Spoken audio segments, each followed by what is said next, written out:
to being dirty.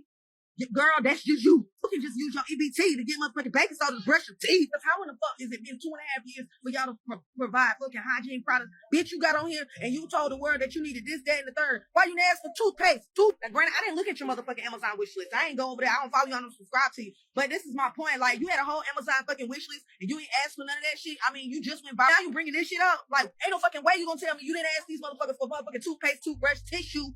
All right, babe. Let's really unpack this mess because what's going on with Stephanie Jenkins isn't just TikTok drama. It's a window into something way deeper and honestly, pretty disturbing. So, if you've been on TikTok recently, there's a good chance you've come across Stephanie Jenkins, who goes by the Resilient Jenkins online. On the surface, she's painted this image of a strong mother doing her best in tough times, pushing through adversity with her husband and 5 kids by her side. But when you actually take a closer look, it starts feeling less like resilience and more like a carefully curated cover-up, one that conveniently glosses over the real harm being done to the most vulnerable people in the situation, her children. The latest controversy exploded when Stephanie posted what she thought was a wholesome, maybe even inspiring video of her family's morning routine. It showed her making a hot breakfast in their motel room while her kids watched cartoons. But it wasn't the pancakes or the eggs that sparked outrage, it was her caption. She wrote, POV, everyone keeps saying our kids will hold this time of our life against us forever. Meanwhile, our kids wake up to TV, hot breakfast in a hotel room, vibe daily. And that's when people started calling her out hard. Because what Stephanie seemed to be suggesting is that a warm plate of food and a flickering television screen were somehow enough to balance out, or even cancel out, the trauma her children are clearly living through. Let's not sugarcoat it. This family has been living in a motel for 3 entire years. That's not just a rough patch, that's a childhood. These aren't luxury hotel rooms either. They're cramped, stuffy, loud, and shared by a family of 7. The beds creak, the carpets are stale, and the walls are thin enough to hear the arguments of strangers in the next room. There's no personal space, no privacy, no quiet corners where a kid can just be. This is where they sleep, eat, learn, and grow, or at least try to, because growth is hard when your environment is in a constant state of survival. The most heartbreaking part is that this kind of instability doesn't just affect a kid's day, it chips away at their entire foundation.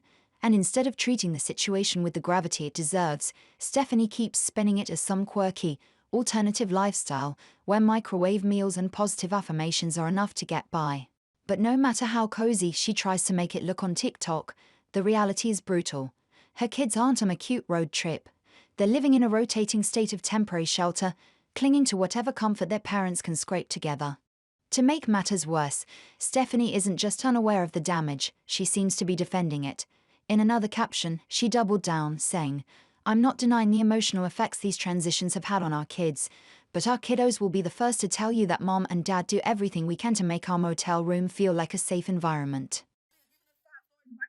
You in hygiene poverty, but bitch, you asked them on Amazon wishlist to give Drew a fucking shit to wash cars. In that moment, you didn't think to get some shit on your Amazon wishlist to wash your ass, brush your teeth, like what? Okay, to wash, not even to wash cars. He said he want to make a business out of washing people fucking tires, bitch. You asked for a steam cleaner. You asked for bump bags and shit. Hell, you should have been humble and asked for fucking toothpaste, soap. What the fuck is you talking about? Girl, you got motherfucking Native, name brand Native. And don't get me wrong, I got Native skincare products too, but I got it on clearance at the fucking Walmart for $2. You're over here telling us that you can't afford this fucking type of shit. Mind you, I just put clear footage on my page that shows that you can go to local pantries, local community organizations, community ministries that will provide feminine products, hygiene products, and now you fucking trolling. Like now you fucking trolling, Stephanie. Sure, she's cooking meals, sticking to a routine, and trying to create normalcy. But let's be real, boiling pasta or making scrambled eggs in a microwave isn't some revolutionary act. It's survival, and survival, while admirable, shouldn't be glamorized when children are involved. Because at the end of the day, no amount of daily vibes can hide the fact that these kids are doing homework on a bed they sleep on, in a space they can't call their own, listening to every fight, every frustration, every tear because there's literally nowhere to go. It's one thing to struggle, it's another to act like struggling is a vibe. Stephanie Jenkins is trying to sell this as a journey, as strength as content.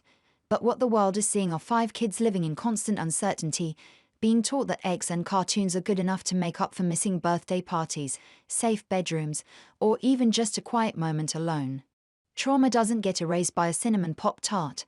It buries itself deep, becomes part of how a child sees the world, trusts people, and even understands love.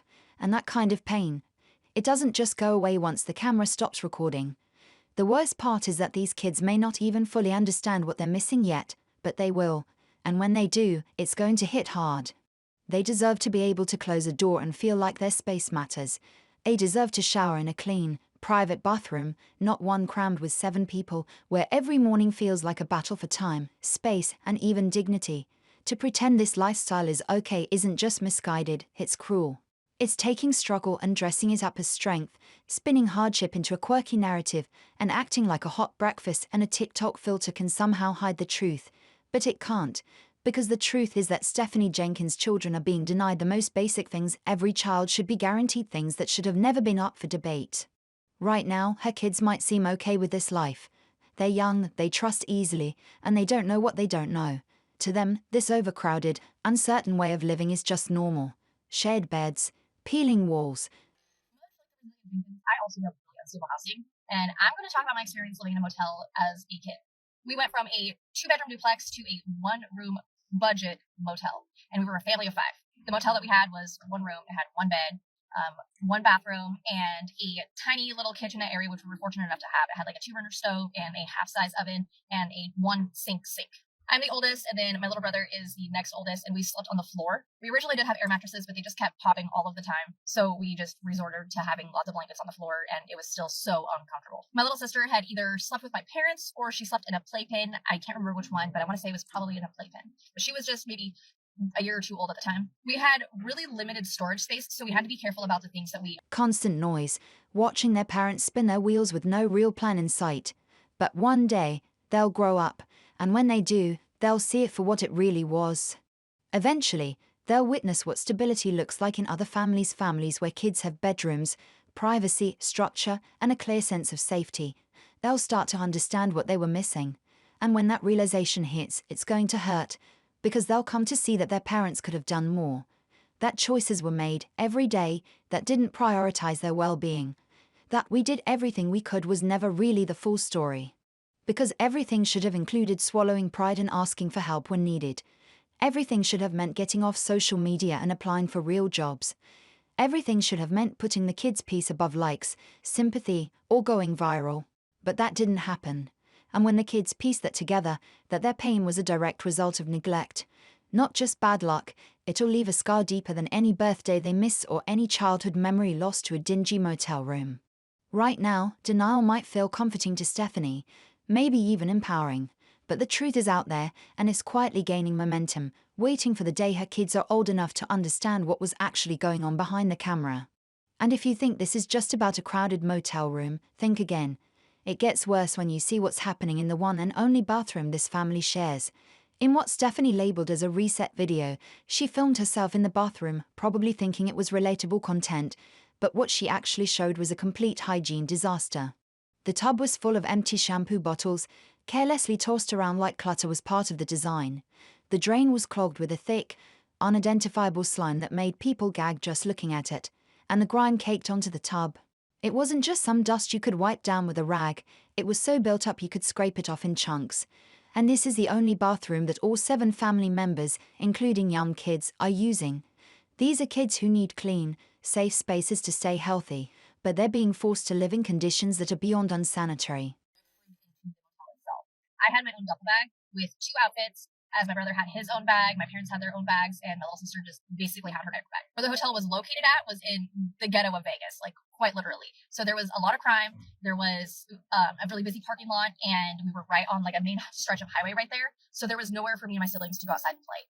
And even if there was, it was still way too hot. My dad did work, and we had a truck, but a lot of the times we didn't have the gas to be able to go drop him off at work and then go get him later on when he was off. So we had to just kind of sit at the hotel or motel while my dad was at work. Because of this, we faced a lot of boredom. What makes it worse is that Stephanie and her husband Drew don't have jobs taking up their time. They're home all day, no work deadlines, no commutes. And yet basic cleanliness, which is especially crucial in a space so tight, somehow isn't a priority. Stephanie's response to the backlash: "I'm tired of people equating poverty with being dirty." But this isn't about poverty, it's about responsibility. When you live in close quarters, hygiene isn't optional. It's your first line of defense against illness, especially when everyone's breathing the same stale air. In that kind of environment, viruses spread fast, kids get sick, and still, instead of wiping down the bathroom every day or maintaining even the minimum level of sanitation, Stephanie chooses to focus on creating content for social media, filtering her family's reality for clout while ignoring the mess around them. Because cleaning isn't just a chore in this situation, it's survival, and no amount of hashtags or cute edits can distract from the fact that her children are paying the price. Instead of focusing on keeping the one shared space clean, Stephanie and Drew seem more interested in chasing views and social media attention. Honestly, it's a miracle their kids aren't constantly battling infections or worse. But miracles don't last forever, and when parents prioritize internet points over their children's well-being, those miracles run out quickly. If you think living in a motel is just a minor inconvenience, think again. For children growing up in these conditions, it's not just uncomfortable, it's a daily assault on their sense of safety, privacy, and dignity. Many who have experienced this lifestyle have shared their stories, and none of them look back with fondness. None of them talk about it like it was some kind of life lesson or a magical learning experience. Instead, they remember it as survival mode, pure, constant survival mode. One woman opened up about her own family's struggle, living in a motel room with 5 people crammed into a space barely big enough for 2, not for years, but just 2 to 3 months. Even in that short time, she described it as absolute hell, constant anxiety, feeling trapped, and going to sleep every night with the same people breathing down your neck. There was no private corner to retreat to, no place to hide your pain, and no way to escape the overwhelming pressure. When you have a brand new Apple Watch, your children are in high waters. Your children are wearing clothes that do not fit them anymore. You couldn't buy a birthday cake for your son. Y'all were just using rags for yourselves because you couldn't afford toilet paper, supposedly. But you have a Apple Watch and a new $70 or $100 game that you just bought for your PS5. And then you also said that you plan on being homeless with your children, your 5 children, for a year. To me, what it looks like is y'all want to play homeless so that you can use the money that you're making from social media on yourselves to buy materialistic things. But the key difference, those other families fought to change their situation. They worked hard, saved every penny, and did everything they could to escape that nightmare. They understood that no child should have to live like that any longer than absolutely necessary. But Stephanie and Drew are still stuck in that motel. They're still refusing to make a real plan, stuck in the same cycle of excuses, empty promises, and TikTok videos that try to reframe their chaos as homey vibes. Meanwhile, as they broadcast their children's suffering to thousands of strangers for likes and validation, these kids are not only surviving trauma, they are having their most vulnerable and painful moments permanently immortalized on the internet. These videos will haunt them for the rest of their lives. Every time someone Googles their names, there it will be. Proof of their stolen childhood, laid bare for the world to pick apart. This is not protection, this is exploitation. And if you're wondering why they don't seek help, the answer is loud and clear. They absolutely could. Stephanie's mother offered them what they were so clearly lacking: housing stability. She offered them a real home where the kids could have their own beds, space to breathe, and a chance at a normal childhood. But Stephanie turned it down. Why? Because she and Drew didn't want to be separated. They wanted to maintain the illusion of being a power couple, even if it meant dragging 5 innocent children through years of unnecessary suffering. Imagine choosing your ego, your pride, and your TikTok image over the opportunity to give your children safety, comfort, and security. If Stephanie had truly prioritized her kids, she would have put aside her personal desires. She would have accepted her mother's offer and given her children a chance at a stable, secure life, even if it meant a temporary separation. That would have shown true sacrifice, real love. But instead, they chose instability, overcrowding, unsanitary living conditions, and emotional strain, all to avoid the discomfort of having to work and live separately for a while. And now it's the kids who are paying the steepest price, not Stephanie or Drew. So instead of being realistic and trying to get out of your situation, you're worried about material things. Drew and Stephanie also sold their van for a brand new car that doesn't even fit all of them. You should be taking your children on shopping sprees. Y'all should be getting an apartment or a house and shopping for your house in their rooms, buying them brand new shoes. The list goes on. And if they've been on assistance, why have they not been able to afford the things that they need? And every time that we bring stuff like this up, she always gets mad and she's like, I don't have to explain myself to you guys. But one day you're going to have to explain to your children. Clock that one. These kids never asked for any of this. They deserve so much more than the hand they've been dealt. Trauma doesn't always shout. Sometimes it whispers, creeping into the corners of everyday life. It's the tiny, everyday moments, the ones most people wouldn't even notice, like sharing a bed with your siblings because there's no other space, no private place to retreat when things get overwhelming. That's the kind of silent, lasting damage these kids will carry with them, all because their parents chose to put their own comfort over the needs of their children. Imagine being too ashamed to invite your friends over because you know deep down that sleeping 6 people in one room isn't something you should have to hide. Or playing outside barefoot on concrete because there's no yard, no green grass, no safe space that feels like home. Privacy, security, and peace aren't luxuries, they should be basic rights. These are things some kids take for granted, but others can only dream about. When these kids get older, they'll look back on everything their parents posted online, the messy bathrooms, the broken promises, the forced smiles barely covering the pain, and it will all come rushing back. They'll realize how heavy the burden was that they had to carry when they were still just kids. They'll understand that this wasn't normal. It wasn't right. They were made to survive in conditions no child should ever have to accept as normal. And no hot breakfast or quick smile for the camera will ever undo that damage. Trauma doesn't fade with time, especially when it's left untreated. It deepens.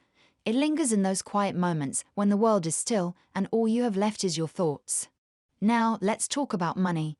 Stephanie and Drew constantly claim they're doing their best, but somehow, they always seem to find money for things like a PlayStation 5, a shiny new Apple product, and a brand new tech gadget. Meanwhile, their daughter is squeezing into pants that are 3 sizes too small. Talk about misplaced priorities. How can they claim to be doing everything for their kids when they'd rather buy a gaming console than a new pair of shoes for their son? And as for those hot breakfasts Stephanie loves to brag about, they're not coming from her paycheck. They're paid for by government food assistance. It's the help they're getting, not her hard work, yet she proudly acts like every pancake she serves is some kind of achievement. It's just more proof that she's surviving on handouts, all while failing to build something for her family's future. But the saddest part of all is that these kids aren't just losing their home, they're losing their childhood. No birthday parties, no sleepovers, no milestones. Just cramped spaces, broken promises, and a childhood they'll carry with them for the rest of their lives. Stephanie may think that a pancake breakfast and a second-hand Xbox will ease their struggles, but she's wrong. Very wrong. So what's next for the Jenkins kids? If stable housing has failed, if hygiene has failed, if clothing has failed, and if their basic needs continue to slip through the cracks, how much more will these kids have to endure before something finally changes? When all is said and done, when the videos stop, and the TikTok fame fades, will these kids ever look back and say, "My parents really tried"? Or will they see it for what it really was, selfishness disguised as resilience? Let me know what you think in the comments, and don't forget to like and subscribe, because sadly, this story is far from over.